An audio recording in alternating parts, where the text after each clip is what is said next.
Bonjour Anthony. J'ai mis Anthony là pour bien parler de Monsieur Bourbon qui est venu me critiquer. Bon, il a dû voir des vidéos de ce fameux mousse sur les réseaux. Qu'est-ce que c'est qu'Anthony Bourbon et qu'est-ce que c'est que Blast Club? La différence entre lui et moi, c'est quoi? Moi, j'ai réussi dans les affaires. C'est pour ça que la télé m'a appelé pour faire plein d'émissions. Anthony Bourbon, c'est tout dans l'image. C'est se servir de la télé, qui est complice ou pas, je sais pas, pour aller escroquer, parce qu'il faut remettre à sa place qui est le vrai escroc dans cette affaire, toutes les personnes naïves qui regardent la télé. Anthony Bourbon, personne ne le prend pour un entrepreneur. Tout le monde qui est dans le milieu des affaires sait que c'est un imposteur. Qu'est-ce qu'il a fait? Dites-moi ce qu'il a fait. Il a créé une boîte qui s'appelle Feed, qui perdait 5-6 millions par an. Et à la fin, quand il a voulu la vendre, il a fait une entourloupe. Il est sorti, il a fait racheter les parts des salariés. Enfin, on va tout vous mettre en description. C'est magouille sur magouille. Aujourd'hui, il est même mis en examen sur le dossier Blast. Après, qu'est-ce qu'il fait? Il se sert de têtes connues, Tony Parker, Eric Larchevêque et tout, mais il va mouiller tout le monde parce que Blast, ça va être une catastrophe. Quand un Bourbon, il vous dit, oui, vous avez 100% de chance de tout perdre, non, c'est vous allez tout perdre. C'est pas pareil. Vous allez tout perdre dans les startups. Moi, j'ai créé un business club, mais je suis pas là pour faire de la pub, avec plusieurs thématiques d'investissement. Les startups, il y en a très peu, ou alors elles sont à mon initiative, ou alors c'est des plus grosses entreprises. Parce que quand vous investissez dans une startup, vous savez pas ce que fait le fondateur avec l'argent. Après, on a fait de l'immobilier, parce que l'immobilier dans la vie, c'est le collatéral de tout business. Vous allez prendre le patron de Jiffy. Jiffy, il était en difficulté. Le collatéral, c'est qu'il a tout l'immobilier derrière. Quand vous gagnez de l'argent, il faut acheter l'immobilier. C'est l'immobilier le nerf de la guerre. La startup, c'est du vent. Ils vont tous perdre leur fric. Et ça va être une catastrophe. Alors lui, qu'est-ce qu'il fait?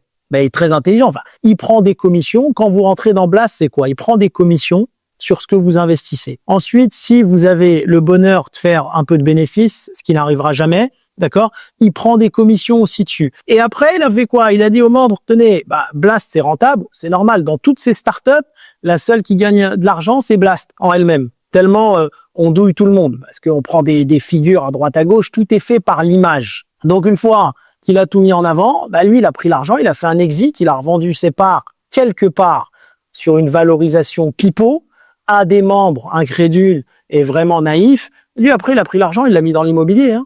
Il a été tout de suite mettre son argent dans l'immobilier. Donc, il fait croire à des personnes qu'il y a de l'argent dans les startups, mais lui, il va mettre son argent dans l'immobilier. D'ailleurs, il a investi dans très peu de startups. Quand il dit investissez à mes côtés, on a vérifié, il investit pas dans tant de startups que ça. Donc déjà, il y a des mensonges. Donc après, il se permet de parler de mon club sur l'AMF. Lui, il a créé pourtant Blast en 2022, il a eu l'AMF en 2023. En attendant, il travaille avec un partenaire. Nous aussi, avec EquiSafe, et on a fait la demande d'agrément AMF. On a le droit. Pourquoi lui, il peut le faire et il vient cracher sur les autres? Sauf que nous, notre club, il est sérieux. D'ailleurs, on n'a pas les mêmes membres. Et si vous êtes jeune et que vous regardez cette vidéo, arrêtez de croire aux startups merdiques. Il y a 97% de casse. Vous allez bouffer votre pognon. Mettez votre argent dans l'immobilier. Moi, je m'en fous. Venez même pas dans mon club. Mettez de l'argent dans l'immobilier. Vous savez, moi, je suis quelqu'un de très bienveillant. On va vous montrer un échange Instagram qui s'est fait bien avant ce bad buzz, où il y a quelqu'un avec un autre club qui s'appelle Taylor Chiche. Il y a un membre de son club qui me dit, Hakim, je suis dans le club de Taylor, je voulais venir dans le tien. Je dis non, va pas dans deux clubs, reste dans celui de Taylor. Je te donnerai des conseils gratuits si tu veux des conseils. Le soleil brille pour tout le monde. Qu'Anthony vienne me critiquer alors que je le connais pas, je suis fan d'Anthony. Mais Anthony, t'es qui dans le monde des affaires? T'es qui? T'as fait de l'argent quand? T'as fait une start-up, t'as tout perdu? En faisant croire que tu es un ancien SDF, si c'est vrai que tu étais un ancien SDF, sache que quand tu étais sous l'éponge, j'étais déjà millionnaire. Donc il y a deux poids, deux mesures. C'est l'hôpital qui se fout de la charité, en fait, dans ce bad buzz. Qu'est-ce qu'il raconte? Et la seule façon avec laquelle tu as fait de l'argent, c'est avec ton storytelling. D'ailleurs, dans tes podcasts, tu parles que de mindset. Tu parles jamais de valeurs techniques dans les affaires. Ça, c'est Anthony Bourbon. Faut prendre une douche froide le matin pour devenir millionnaire. Mais arrête de prendre les gens pour des cons. T'es là, tu fais briller, storytelling, tu mets 3-4 têtes qui brillent avec toi à la télé. D'ailleurs, je pense que tout ça, ça va exploser un jour et que même l'émission qui va être mon associé va avoir des problèmes à un moment donné. Tout ça pour aller douiller des petits jeunes qui sont derrière leur télé en train de jouer à la PlayStation pour les faire rêver. Et il y a tellement de procédures que les personnes naïves qui ont acheté des parts dans Blast, bah, c'est eux qui vont faire face aux procédures une fois que Bourbon sera parti. Il va faire la même chose que Feed. Il est sorti discrètement, en toute illégalité, parce que les personnes qui ont repris de l'actionnariat et pensaient qu'il allait rester pour piloter, il est parti discrètement et il refait la même douille avec Blast. Mais là, il se sert bien de la télé. C'est tout. Après, je peux comprendre qu'il y ait de la jalousie. Tu t'es pris pour qui? Dans le monde des affaires, t'es personne. Il y a que les étudiants naïfs ou les joueurs de PS4 qui te prennent pour un entrepreneur. Je te fais parler avec n'importe quel entrepreneur réel, tu peux pas tenir 10 minutes. On fait un podcast ensemble, tu tiens pas 10 minutes. T'as appris, Anthony, 3 mots. Scalable, early stage. Et c'est quoi ça?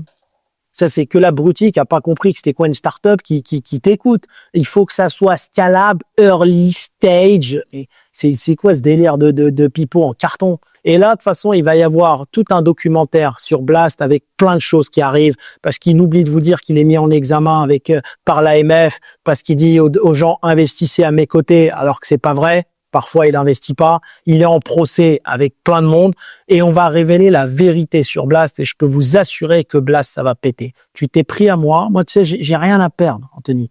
Il y a 3 ans, tu dis, je dors dans un 30 mètres carrés et là, ouais, en dessous de 15 000 de dépenses, je regarde pas. Mais pour un ancien SDF, il loue le respect de l'argent. Et un jour ou l'autre, la vérité, elle arrivera sur toi.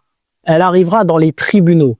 Moi, par contre, les tribunaux, j'ai aucune inquiétude. Parce que le vrai tribunal, il est pas médiatique. Tu peux faire croire des conneries à qui tu veux. Le vrai tribunal, il est judiciaire. D'accord? Et d'ailleurs, tu as eu 2 procès pour diffamation que tu as perdu. On voit l'archevêque qui est ambassadeur, contre qui j'ai rien. Moi, l'archevêque, je le respecte plus que Bourbon, parce qu'au moins, ça a été un entrepreneur. Il est ambassadeur de Blast Club. Il dit, on a 50 000 personnes en préinscription. Oui, enfin, alors non, il y a 8 000 membres. 8 000 membres, pardon. Oui, il y a 8 000 membres.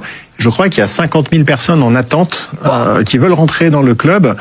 Bah pourquoi tu fais un challenge en ce moment où tu vas payer 50% de frais marketing si tu as 50 000 personnes en frais d'inscription, en demande d'inscription? Il y a un problème. C'est comme si en fait tu as un hôtel, il est full, mais tu es en bas en train de tracter. Allez-y, montez. Il y a un problème. C'est que du mensonge. Bourbon, il a pris de l'argent sur son club. Moi, je vais montrer devant les tribunaux que dans mon club acquisition, j'ai pas pris 1 euro. D'accord? J'ai pas pris 1 euro.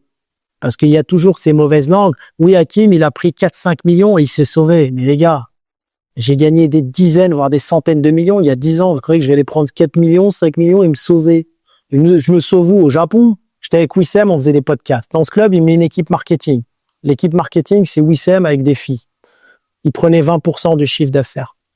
Ensuite, vous savez, quand on fait des challenges, parce qu'on a fait un challenge, il y a ce qu'on appelle des closers, qui eux prenaient 15% du chiffre d'affaires. Ça fait 35.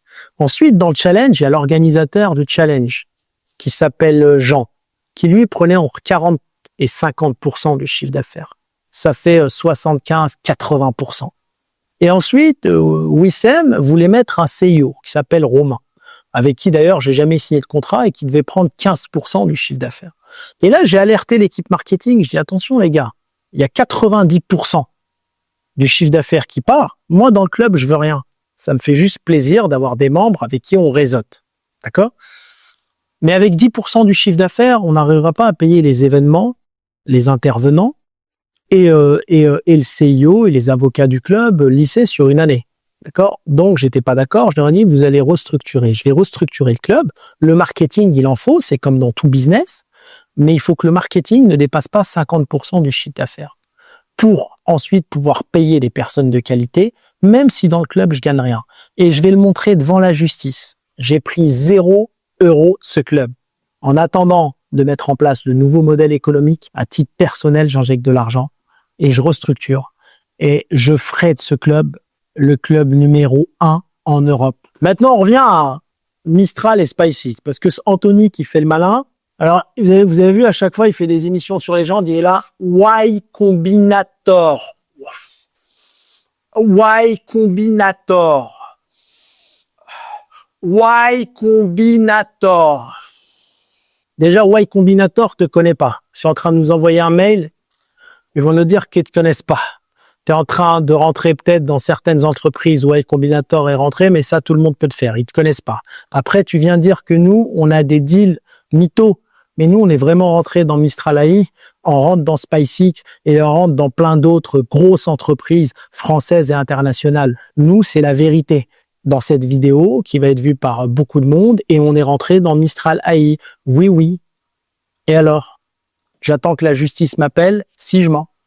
Blast, ils investissent avec les SPV. Mais selon les règles de l'AMF et les lois, celui qui monte des SPV ne peut même pas investir auprès de ses membres. Donc comment tu peux te permettre, pour faire du marketing, de dire investissez à mes côtés, investissez aux côtés de l'archevêque, t'es en train de mouiller tous ces gens. Ils vont tous se retrouver en prison avec toi. Quand ça va péter, tu vas mettre tous tes ambassadeurs, tu verras, on en parlera, que tu vas les mettre dans l'embarras. Moi, pour finir cette vidéo, parce qu'elle a été assez longue et je peux pas rentrer dans les détails de tout, mais ça va venir. On va arriver cette année avec plein de surprises. Alors, et pour faire plaisir à Bourbon, qui dit que j'ai jamais vendu ma boîte, que je suis un mytho, eh ben, je vais mettre même des actes de cession certifiés. Quitte à me faire retoquer par l'administration et à payer peut-être 10 millions d'euros d'impôts d'optimisation, je vais les mettre parce que j'ai été élevé avec l'honneur avant l'argent. Contrairement à toi, où tu es prêt à escroquer tout ton entourage et tes amis pour l'argent. L'argent, c'est pas une finalité dans la vie. Les hommes, c'est l'honneur, la loyauté, la droiture. C'est ça les hommes. L'argent, c'est que du plus.